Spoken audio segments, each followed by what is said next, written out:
नाम नहीं जानता हूं, हालांकि इस फाउंडेशन के संस्थापक संदीप गुप्ता जी को मैं विशेष नमन करता हूं, प्रणाम करता हूं कि आप जहां युवा साथी आज शराब में डूबा हुआ है, क्षेत्र को आगे ले जाने के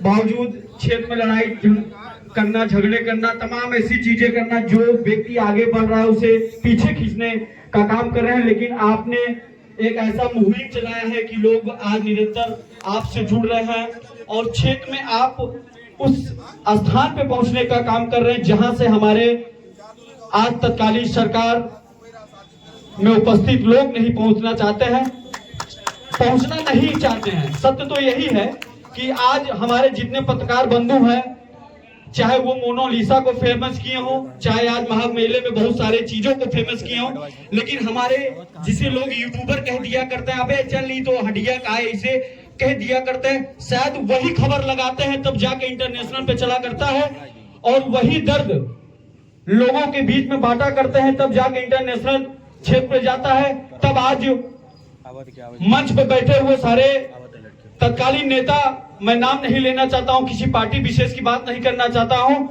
अभी आप देख रहे हैं माघ मेले में दूध पिलाने का कार्यक्रम चल रहा है, लेकिन दूध पिलाने में भी लोगों को कष्ट हो रहा है। मैं किसी एक पार्टी विशेष की बात नहीं कर रहा हूं, केवल बात इस बात के कह रहा हूं कि मानता हूं मैं कि वहां पर किसी विशेष लोगों की प्रतिमा, एक आप वो संस्था है नहीं रखते हैं, लेकिन आपने राधा कृष्णा का रखा है, फिर भी आप दूध वितरण करने का काम करते हैं, उसमें भी तकलीफ है।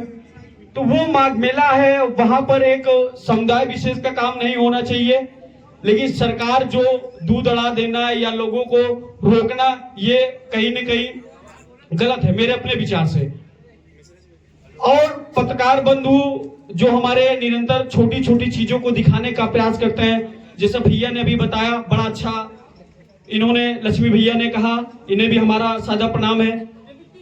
तो मैं देखता हूं लोग खबर लगाते हैं तो कुछ राजनीतिक लोग भी पक्ष विपक्ष से या ग्राम सभा के कोई ऐसे लोग टांग खींचने लगते हैं, इसको लगाना नहीं हमारे आदमी। अरे यार, हर जगह किसी न किसी का आदमी ने, मेहरारू किसी की है। तो कहने का मतलब, पत्रकार जब सत्य दिखाने पर अड़ जाता है तो कहीं न कहीं उसकी खिंचैया भी होती है। लेकिन जब हमारा यह समूह और ऐसे संगठन जब हमारे आपके सहयोग में लगे रहते हैं और हमारे सारे पत्रकार बंधु जब इसी ताकत से सत्य दिखाने का प्रयास करते हैं, तो जैसा कि अभी भाई साहब ने बहुत अच्छा बोला कि हम सरकार हिलाने का काम करते हैं, गिराने का काम करते हैं, और हम सरकार बनाने का भी काम करते हैं। अभी हमारे भाई साहब हैं, मैं चाहता हूं कि बड़ा अच्छा इन्होंने बताया, मैं खाना भी खा रहा था तो उस समय बड़ा गौर कर रहा था, सुन रहा था, भैया ने बहुत कुछ स्टूडेंट के विषय में भी कहा। जीवन अगर जीने का सत्य देखा जाए तो लोग कहते हैं यार सबसे अच्छा स्टूडेंट जीवन था, घर से बताया जाता स्कूल चला जब पिक्चर देखे के पूछे वाला है। लेकिन आज जब आप घर से, भैया ने बताया मैं दिल्ली मुंबई में रहता हूं, जब आप घर से बाहर निकलते हैं तो घर पे बैठी वो माँ, वो आपकी बीवी बच्चे ये आसरा लगा लेते हैं कि पिताजी आज कमाने गए हैं और 500 रुपए यहाँ घर की डायरी में चढ़ जाया करता है। ये सारी चीजें लेखनी का है, कहते हैं जहां रवि नहीं पहुंचे वहां कभी पहुंचते हैं। कुछ ऐसा ही हमारे पत्रकार बंधु भी मेहनत किया करते हैं। आज इस ठंड में जहां लोग रजाई में पैर डाले होंगे, वहां समाधि मित्र के ये सारे सदस्य उस गलियों, उस चौराहे और उस घर की समस्या को खोजने का काम करते हैं कि कहां हमारा कोई बंधु आज रजाई नहीं पाया होगा, आज खाना नहीं उसके घर पे बना होगा, आज उसके बच्चे के पास कॉपी नहीं है, उसकी मां फीस नहीं जमा के। ऐसे समस्याओं का समाधान करने के लिए यह संगठन निरंतर आप लोगों के क्षेत्र में काम कर रहा है। मैं चाहता हूं और यहाँ उपस्थित सभी पत्रकार बंधुओं से यह निवेदन करना चाहता हूं कि चढ़ कर इसे 2, 4, 10 दिन लगाने का प्रयास करें, ताकि क्षेत्र में जो ऐसे नेता हैं जो केवल वोट के समय हमें आपको याद करते हैं, लेकिन ऐसे जो संगठन है जो वास्तव में जमीन पर रहकर, जमीन पर जो समस्या जेन्युइन है उस पर नजर डालते हैं, उस समस्या को दूर करने का कष्ट करते हैं। लोग कहते हैं, एक फिल्म आई थी जोकर, उसे खबर मिलती है, स्टेज शो चलने वाला था, उसे खबर मिलती है कि तुम्हारी माँ खत्म हो गई है। अब तुम्हारी माँ इस धरती पे नहीं है, तो जोकर यही अपनी आंख में आंसू लेके कहता है, मुझे मेरा काम है लोगों को हंसाना। तो सेम वैसे ही अपने दर्द, अपने कष्ट को छुपाकर ये सपाटी मित्र आपके क्षेत्र में जाते हैं, आपकी समस्या को लेकर अपने संगठन में वार्ता करते हैं। जितने भी संगठन में सक्रिय सदस्य हैं सब मिलते हैं, उस पर विचार करते हैं। विचार करने के बाद उसका एक रास्ता निकालते हैं, फिर वो रास्ते को लेकर आपके यहाँ पहुंचते हैं और आपकी समस्या को सॉल्व करते हैं। मैं आज इस मंच से इस सपाटी मित्र को यह कहना चाहता हूं, मैं सरपतिपुर को धरती पर अपना मकान है।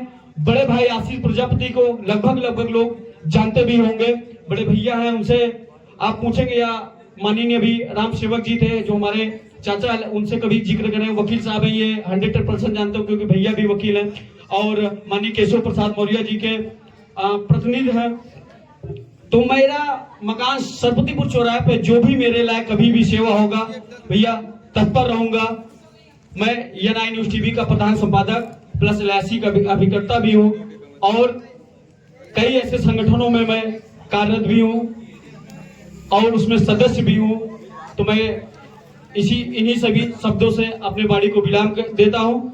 आप सभी को पुनः सपाटी मित्रों को मैं तहे दिल से स्वागत एवं अभिनंदन करता हूँ कि जो और धन्य है वो माँ की गर्भ, जहाँ ऐसे सबूतों को, पुत्रों को जन्म दिया है जो क्षेत्र में वो सारे काम करने के लिए अग्रसर रहा करते हैं।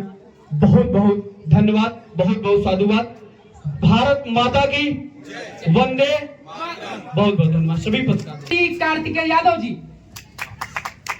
तो कार्तिकेय सर का अभिनंदन हो रहा है और कार्तिकेय सर जो कि अपनी लेखनी के लिए जाने जाते हैं और यह उनका दूसरा सहपाठी मिलन समारोह में कार्यक्रम में उपस्थिति हुई है। तो यह गरिमा में उपस्थिति। सर आइए, मंच आपका है। बहुत बहुत धन्यवाद सर। सर्वप्रथम सहपाठी मित्र मंडल के सभी सदस्यों को विशेष धन्यवाद देना चाहते हैं, जिन्होंने सम्मान तो सब करते हैं, काम सब करते हैं, लेकिन सहपाठी मित्र मंडल एक ऐसा समूह है जो